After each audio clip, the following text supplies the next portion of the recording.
Opo. Ito kong, kaya kayo natawagan namin, ano, kasi matagal-tagal rin na ibalik na yung NCAP, ano.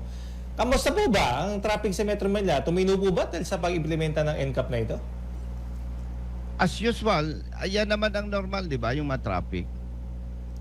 Pag walang traffic, magugulat ka, ano? Parang walang nabago, lumala pa. Kasi, Oo.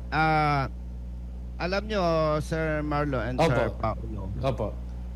ako, ewan ko kung may kokontra sa akin. Pag tiningnan mo, generally, ang taong bayan, tayong mga Pilipino, mabubuti.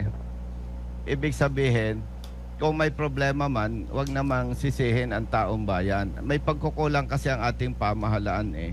Kaugnay dyan sa nabanggit po ninyo, ang unang dapat dinidisiplina yung mga nanunungkulan eh. No? Iyo. Hindi pwede yung huli ka ng huli. Meron namang mambabatas na lumalabag din sa batas. May mga tagapagpatupad ng batas, lumalabag din sa batas. Dapat yun muna i-correct. Ibig sabihin, going back dito sa NCAP issue, kung ikaw, Sir Paulo, mahirap namang gagawa lang. Sobra ang takot mo eh. Para bang pigil na pigil ka, yung nagiging hindi na normal yung pagmamaneho.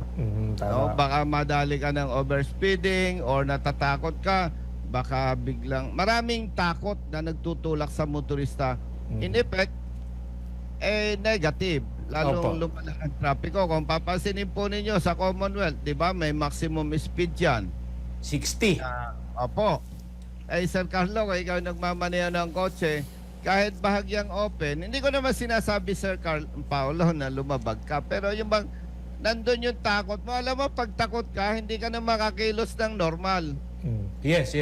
Naninigas yung mga braso sa yung manibela. Yes. Oo. Yes. So, anong epekto nito? Negatibo.